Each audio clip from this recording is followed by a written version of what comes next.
This is Unit 6, Video 1 on polarity. When we talk about polarity, we're talking about an imbalance in the distribution of the electrons. The protons are stuck in space. They're in a certain position. We know that. The electrons are the part that has more of a fluid motion in the molecule. It can move around and respond to the distribution of protons. So when we talk about polarity, one of the things we want to be aware of is electronegativity. Electronegativity is the tendency of an atom to attract electrons in a bond.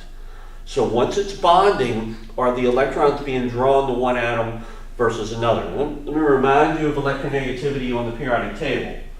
As we move across the periodic table, the elements are becoming more and more electronegative. That means they're gaining protons and not gaining shielding. So the protons are becoming more and more powerful in the nucleus. So our high electronegative elements are sitting right here. Nitrogen, oxygen, fluorine, chlorine, bromine, even sulfur a little bit. These elements are high electronegative. Everything else much lower electronegative. Hydrogen, low electronegativity. So we want to be aware of that as we're looking at Lewis structures determining polar versus nonpolar. Now, when we do, to determine polarity, you're going to have to draw a Lewis structure. There's no way around it. So if I've got a molecule, say CH3Cl, then I'm going to have a carbon, hydrogen, hydrogen, hydrogen, chlorine, like this.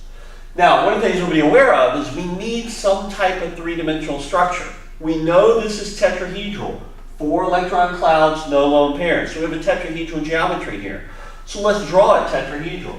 So we'll put a carbon, then a hydrogen, boom, boom, boom. And you just need some form that will tell you the bottom is a tripod. You've got 3 atoms sitting in space relative to each other. So we have that tripod there. So now we can see the most electronegative element in this set is chlorine.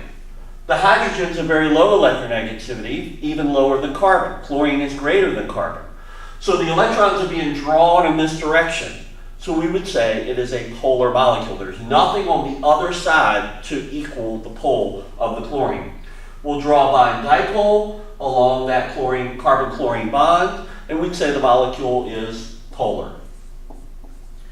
Now, if we had something like CCl4, now we'll go through, we say, okay, we've got chlorine all around, and we're just going to complete our dots. There's still 4 electron clouds here. None of those are lone pairs. So I can redraw this in a tetrahedral structure, and I'm going to have a chlorine, chlorine, chlorine, and a chlorine. Still have that tripod sitting at the bottom. But now, if I vectored this out, I would see the pole going these directions is equal and opposite, and the pole going these directions is equal and opposite. This is a non-polar molecule, even though it has the highly polar carbon-chlorine bond. So the bond may be polar, but if they're just distributed throughout the molecule, perfectly symmetric, the compound is going to be nonpolar. So you may ask, how am I really going to know polar versus nonpolar? Well, I've got this little list here that will give us some ideas. Molecules are going to be nonpolar if 1 and 2 exist. So first thing, the central atom has no lone pairs. If we have lone pairs on the central atom, it's going to be polar. Okay? So if the central atom has no lone pairs and the same atoms are connected around the central atom. We saw the example here of CH3Cl. There are no lone pairs on the central atom. Okay?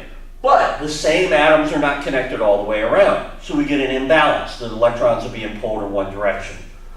So the central atom has no lone pairs and the same atoms are connected. It's going to be nonpolar. Now, hydrocarbons are going to be nonpolar. Hydrocarbon is any compound containing only carbon and hydrogen. So C3H8, C6H14, those compounds are nonpolar. All right, I can draw them out, but they're nonpolar. All right. Now, what's polar? Well, obviously, if the central atom has no lone pairs, it's nonpolar. If there's lone pairs on the central atom, it's polar. So whereas here both had to be true, central atom, no lone pairs, and the same atoms connected, here either is true. So if either there's lone pairs on the central atom, let's go back to CH3Cl, there's lone pairs out here. That does not make it polar. What's making it polar is the lack of equal distribution of the chlorines. We could also go over here and you'll see lots of lone pairs sitting out on the external atoms. And atoms like nitrogen, oxygen, fluorine, chlorine, bromine, or halogens are going to tend to have a lot of lone pair electrons because they demand electrons.